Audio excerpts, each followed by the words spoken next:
share with you guys some ideas on how to decorate for fall and kind of give it that farmhouse feel, but still do it on a budget. And I'm going to show you 3 different spaces that I have in my house and how I decorated them really inexpensively. So I just want to first start off by sharing some staples that you can use, and you can use these for every season, and that kind of will help with your budget. That way you're not changing everything. So for example, excuse me, in all 3 of the spaces I either have a tray that I'm using, lantern, candle stands, the galvanized bucket. Those types of things are staples in my decorating. So I'm not changing those out, I'm just changing what's inside. So because I have those bases, that kind of pulls the look together, but I'm not spending money for every season. I already have those things. The thing is, I've noticed that is really popular in the farmhouse style decorating are neutrals, having neutral pumpkins, having lots of whites and creams. That is very easy to achieve. Even if you see those other colors, you can always chalk paint them, and chalk paint is very affordable. You can find them in so many places, Michael's, Walmart, Joann's, you can use coupons. So you can achieve those farmhouse neutral colors yourself. And another thing is use greenery throughout your house. Especially in that's really, I feel like, popular in the farmhouse decor. I feel like a fallish look would be the cotton stems. I love using the cotton stems throughout our house, but there's also like the green stems that are really pretty, and you can get those. You don't have to get those from the expensive farmhouse decor websites. I'm sure those are a little bit better quality, but I'm really happy with the quality of my cotton stems, and they were from Hobby Lobby. I got half from Hobby Lobby, half from Michael's, and I paid 50 to 70% off for all of them. So you can get those for really affordable prices. And then the last thing to kind of get that farmhouse look, especially for fall, is just grouping things together. Having different heights is really helpful.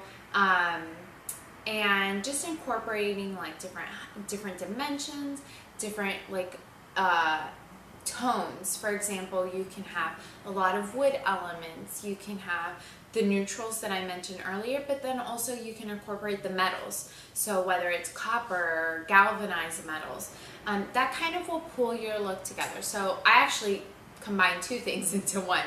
So one would be grouping things. The other thing, which I kind of threw in there, is just to have like a lot of the natural elements. So for example, woods, the metals like copper, galvanized metals. So enough of me rambling. Let me show you the 3 spaces I decorated. Okay, so this is the first space I wanted to show you. I just wanted to show you this simple tray that I put together for my coffee table. And it was very, very cost effective. This tray is something I already had when I put this together, and it is from Walmart, and I believe it's like $7 to $8. I think it might be $7.50, and they have a square one too. I think they come out with these every single summer, so that is where I purchased that from. And I got that tray a while back. And then this candlestick holder I already had. It's normally there in my center table, and I got that from Hobby Lobby. So again, it has that like farmhouse rustic look, but for a lot less expensive. Now this wasn't in my fall tour because I added this after, and I really like how it came out.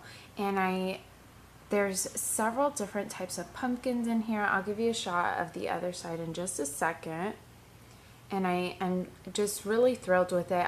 I felt like this tray, kind of when I did my fall tour, was on the empty side, and I just wanted to add something more to it. And then I went to the thrift store and I found these velvet pumpkins here. There's a few of them. There's another one down here.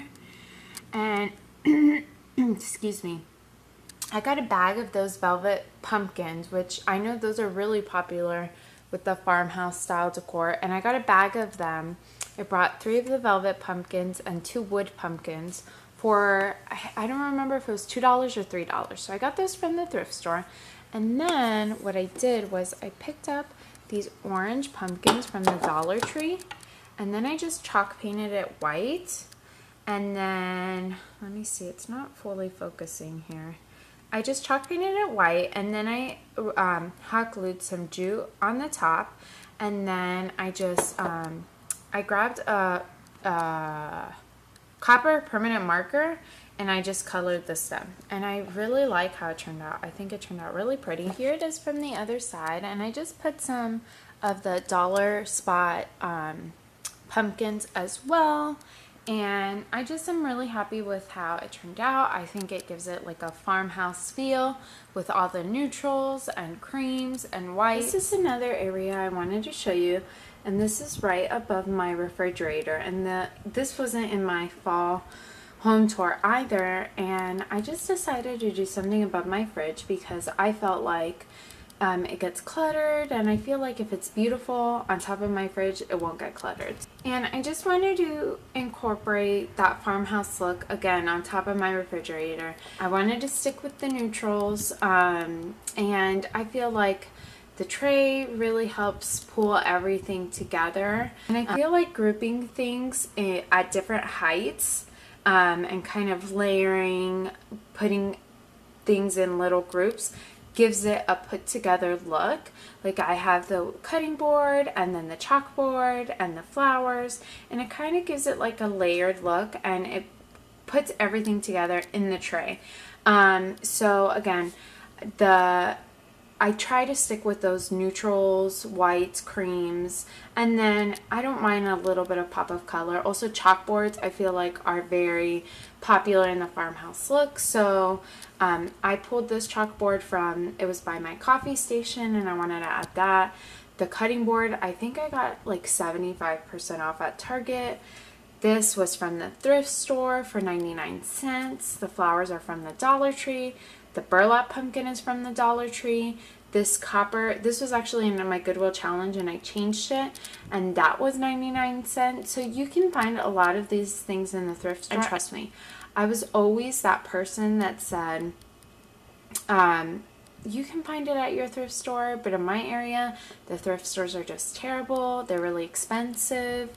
I can't find anything. Trust me, if you go consistently, you can find things. The key is to just go often. So that I got from the thrift store. Then these two pumpkins, I showed this one earlier. It's the same look. And then that one, I just chalk painted these, and they're from the Dollar Tree. Sorry, they're like falling everywhere. But I just chalk painted them, and they're from the Dollar Tree, and I feel like they look a lot more neutral and rustic as when I painted them. Then this scale isn't my favorite scale, but I haven't been able to find like a metal scale, like rustic scale, at an affordable price, so I'd rather wait. And in the meantime, I found this one at the thrift store for $2. So I like it. I think it kind of pulls the whole look together. And I don't know if I mentioned, but the tray is from Walmart, and I'm pretty sure it's still available. I'm not positive, but I think it is. And I just feel like the tray pulls the whole look together. So let me show you the last space I'm going to show you. This is the final look I wanted to show you, and this is probably the one I get the most questions about because it's where I film. And one thing I want to mention is I do try to get the farmhouse look, but not necessarily get the things from those expensive sites. So for example, you can find those olive buckets. They're really expensive, like the legitimate olive bucket, like the real vintage ones, are very, very pricey. I'm not necessarily trying to get those things from, like, yes, it's nice for your pieces to have history, and that would be awesome, but I also want to get a look on a budget. So if I can find it inexpensive, that is wonderful, but a lot of times you can't, because it's become such a popular look. So because there's a higher demand, they're more expensive. So I just try to work with the things I have in the area that I have them. So a lot of the things I get from stores or thrift stores, and it's the look, but not necessarily does it have like that background story to it, which is okay with me. So for example, the olive bucket is from Target. That I want to kind of give it some age. I just haven't yet. But that is also from the Target Dollar Spot, that milk can. And like I said, I need to age it up a bit, and I haven't yet.